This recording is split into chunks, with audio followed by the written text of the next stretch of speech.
Question 89. A breastfeeding woman complains of right breast pain lasting for 6 days. Upon examination, a warm and tender swelling is noted on the outer side of the right areola. The patient initiated treatment with fluoxetine. An ultrasound indicates a cystic lesion with thickened contents. What would be the appropriate subsequent step? Option A. Perform incision and drainage. Option B. Consider repeated aspiration. Option C. Evaluate for excisional biopsy. Option D. Decide between providing reassurance or continuing antibiotic treatment. The correct answer is option B. Consider repeated aspiration. Explanation. In a lactating woman such presentation, the possibility of mastitis or an abscess should be considered. In this scenario, the ultrasound revealing a cystic lesion with thickened contents further supports the suspicion of an abscess.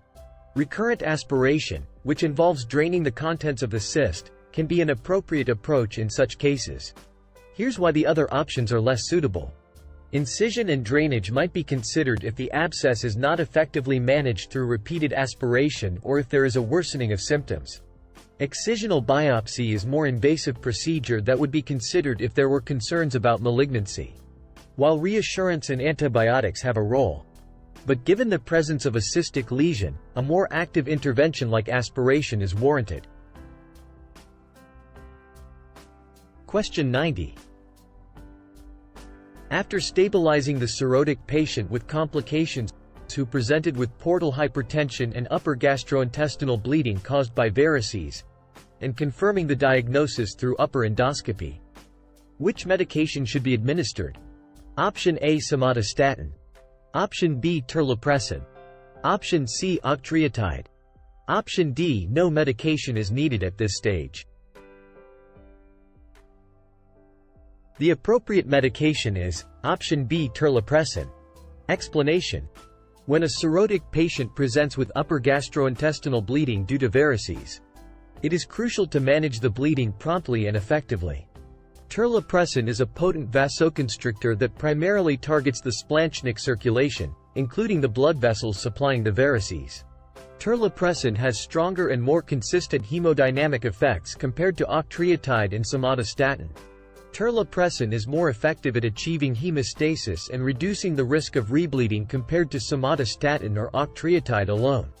Terlipressin is recommended as a first-line treatment option for acute variceal bleeding in many clinical guidelines and protocols. Question 91. A 50-year-old female arrives at the emergency room with abrupt pain in the lower left chest and epigastric region following a vigorous vomiting episode. Upon examination, reduced breath sounds are noted in the lower left chest. What is the primary consideration? Option A. pneumonia. Option B. pneumothorax. Option C. aspiration. Option D. esophageal perforation. The most likely concern in this scenario is option D. esophageal perforation. Explanation. The sudden onset of left lower chest pain and epigastric pain after forceful vomiting raises suspicion for esophageal perforation. Forceful vomiting can lead to increased intra-abdominal pressure, which may cause a rupture or perforation in the esophagus. This can result in air and sometimes even stomach contents leaking into the chest cavity. Other possible options like pneumonia typically don't cause sudden pain after vomiting and decreased breath sounds.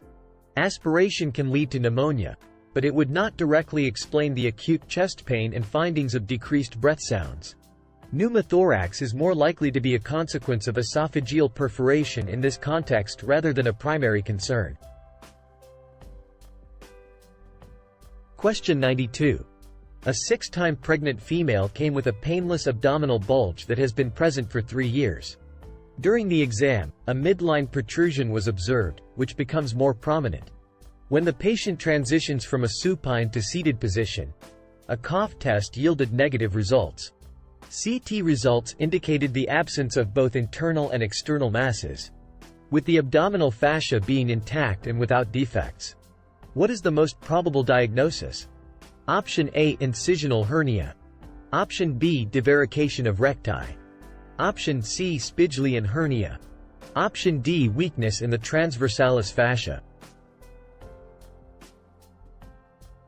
The most likely diagnosis in this case is option B, divarication of recti.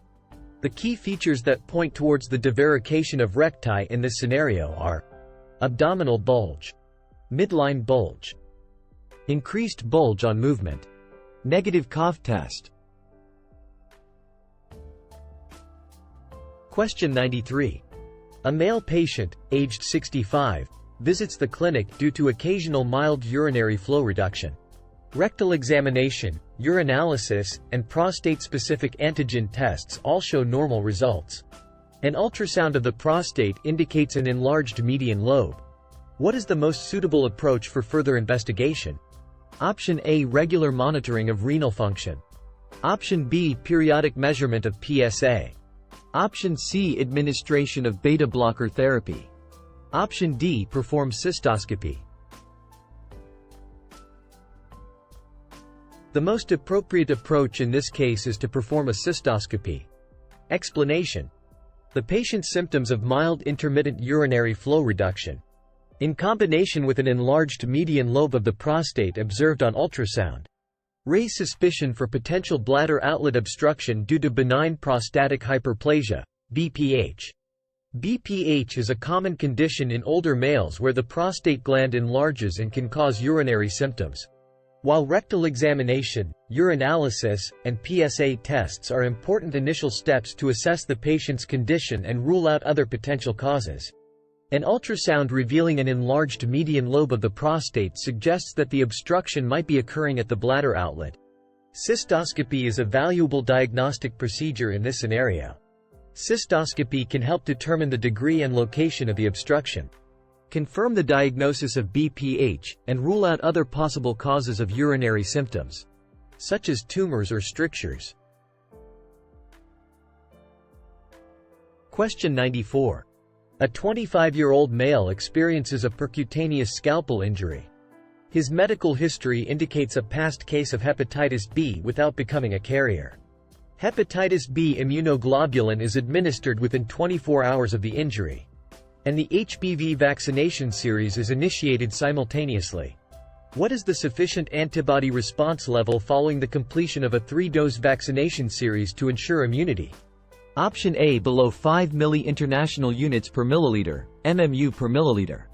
Option B, ranging from 5 to 9 MMU per milliliter. Option C, ranging from 9 to 12 MMU per milliliter. Option D, above 12 MMU per milliliter. The correct answer is D, above 12 milli-international units per milliliter. Explanation: a post-vaccination anti-HBs level above 12 MMU per milliliter is considered adequate to ensure immunity to hepatitis B. This level of antibodies indicates a robust immune response to the vaccination and provides protection against future hepatitis B infections. It's important to note that not everyone who receives the hepatitis B vaccine will achieve the same antibody response. In cases where the anti-HBs level is below the protective threshold, a booster dose of the hepatitis B vaccine may be recommended.